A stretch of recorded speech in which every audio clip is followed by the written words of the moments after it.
Le journal avec vous, David Doucan, bonjour. Bonjour Nikos, bonjour à tous. 3 titres à la une ce matin, David. On a le sentiment que ça ne changera jamais. Les pratiques de surfacturation des banques dénoncées depuis des années. Et pourtant, 60 millions de consommateurs fustigent une nouvelle fois ces mauvaises méthodes. On est à la limite de l'arnaque. Tous les détails dès le début de ce journal.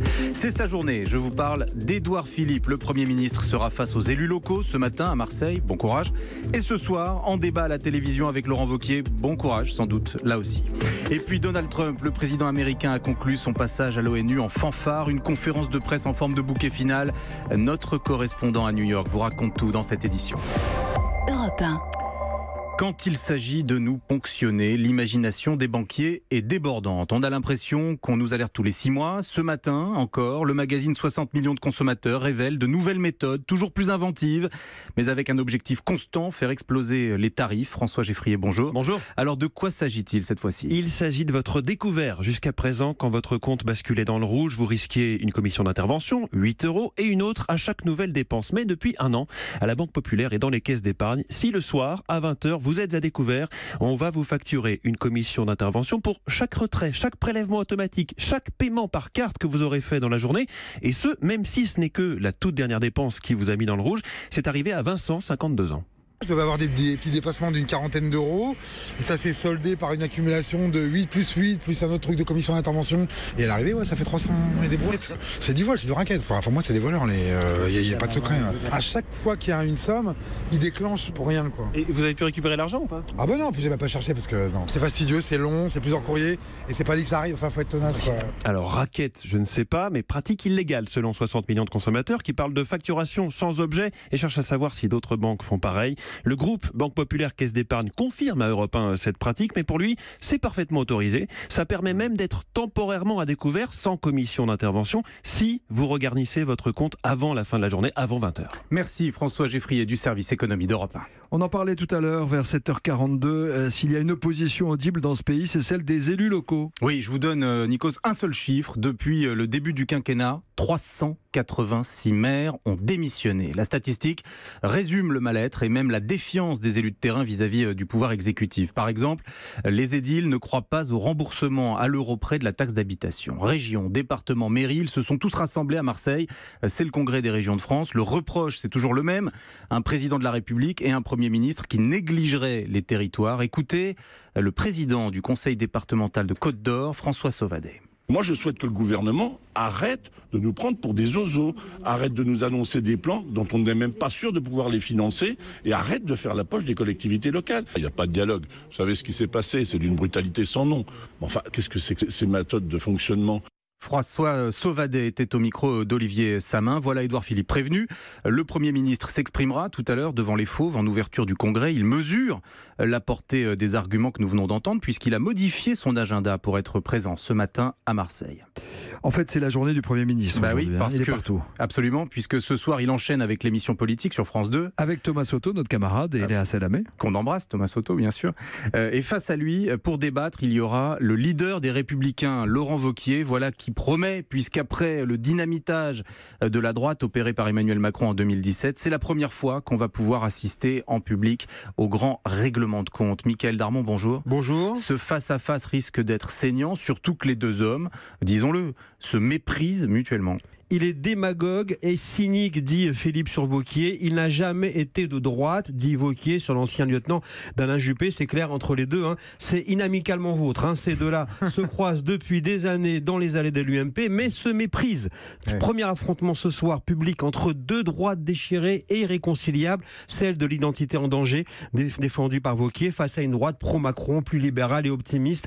Un passage délicat pour le président de LR qui doit prouver sa capacité donc à rassembler également à parler économie, mais aussi pour Édouard Philippe, parce qu'il n'est pas un leader, mais un boxeur. Pour l'entraînement, il a trouvé des amis constructifs pour jouer la doublure de Wauquiez sur l'Europe et l'immigration. Alors, quelle technique adopter ? Il faut voler comme un papillon, piquer comme une abeille, disait donc le boxeur Mohamed Ali. Ouais. En tous les cas, ce soir, les deux droites n'auront pas envie de se réconcilier. Mickaël Darmon du service politique d'Europe 1. Emmanuel Macron, lui, est arrivé tout à l'heure en Martinique. Il sera demain en Guadeloupe. L'Élysée a fait savoir qu'il avait légèrement modifié son programme en raison de la tempête tempête tropicale Kirk qui est en approche.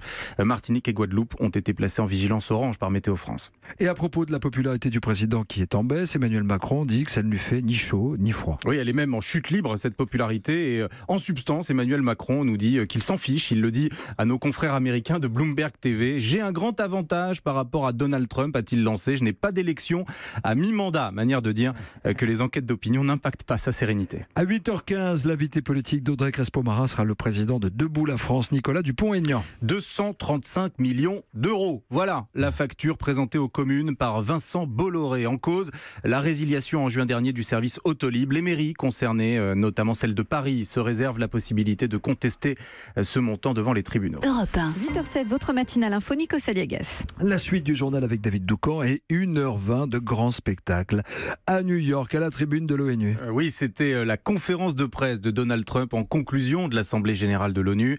Le président américain a tempêté, fanfaronné, ironisé, un tourbillon auquel notre correspondant permanent a assisté, compte rendu signé Xavier Yvon. Donald Trump, le one-man show sur fond de drapeaux américains, 1h20 de spectacle sur son sujet favori, lui-même. Say thank you, Mr. Trump. Dites merci à Monsieur Trump pour les ventes records du New York Times, lance le président à un journaliste. Je suis très célèbre depuis très longtemps. Les Chinois font même des études sur moi. China has total respect. Les Chinois respectent beaucoup Donald Trump, dit-il, et son very, very large brain. Très, très grand cerveau. L'ancien présentateur de télé-réalité fanfaronne, imite ses détracteurs. They said, oh, he's going to get us into a war. Oh, il va nous mener à la guerre avec la Corée. En pleine forme, Donald Trump enchaîne les formules dont il a le secret. La lettre que lui a envoyée Kim Jong-un. It's a beautiful piece of art. Elle est tellement belle, c'est une œuvre d'art. Faire la paix au Proche-Orient, It's a real estate deal. c'est comme une vente immobilière. Il faut que tout le monde soit content. Les accusations d'agression sexuelle contre son candidat à la Cour suprême. It's a big, fat con job. Une bonne grosse escroquerie, montée bien sûr par des démocrates qui font l'obstruction. If we brought George Washington here, Je leur présenterai George Washington, il voterait contre lui, se moque le président, qui guette la réaction de la salle, tel un comédien, pour savoir si sa blague a fonctionné. New York, Xavier Yvon, Europe 1. En complément, une évolution considérable dans le discours de Donald Trump. Pour la première fois, il s'est dit favorable à une solution à 2 États dans le conflit israélo-palestinien. Il a promis de présenter un plan de paix d'ici 4 mois. Et puis, ça commence vraiment à sentir le roussi pour le candidat de Donald Trump à la Cour suprême. Une 3e femme accuse Brett Kavanaugh d'abus sexuels et cette fois, le président a évoqué la possibilité de lui retirer son soutien. Voici maintenant, dans un tout autre registre, un mystère à résoudre au pays de la bande dessinée. Oui, vous connaissez Blake et Mortimer. L'auteur de cette BD, Edgar P. Jacobs, avait mis à l'abri, avant sa mort, des originaux, des archives. Alors attention, ces documents valent une fortune. 200 planches ont disparu depuis un an. La police belge est sur les dents. Qui a volé ces pièces originales? L'enquête avance. Son dernier rebondissement nous emmène en France.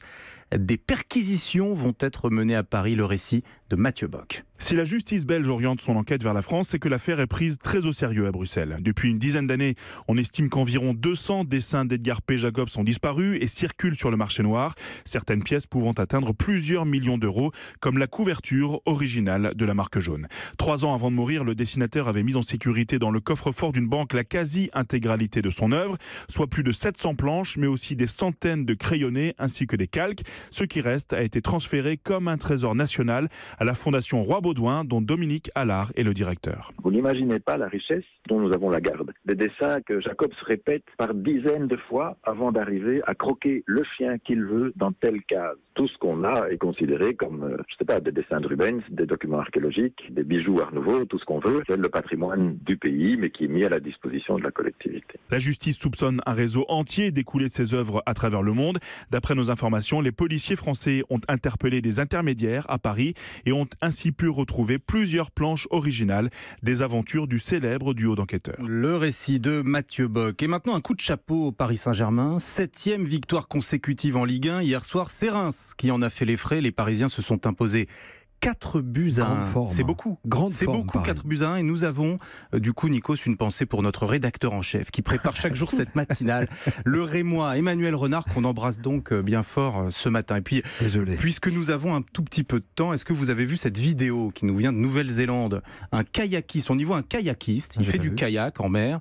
Et soudain, une otarie surgit et le gifle en utilisant un poulpe. Oui. Je n'invente C'est rien. drôle. Je n'invente rien. C'est une vidéo qui circule beaucoup. On va et c'est très la sérieux poster puisque sur europe1.fr. voilà. Alors il y a même une dépêche AFP, donc tout cela est vérifié. Extraordinaire. Voilà. Faut y croire. Ce n'est pas une fake news.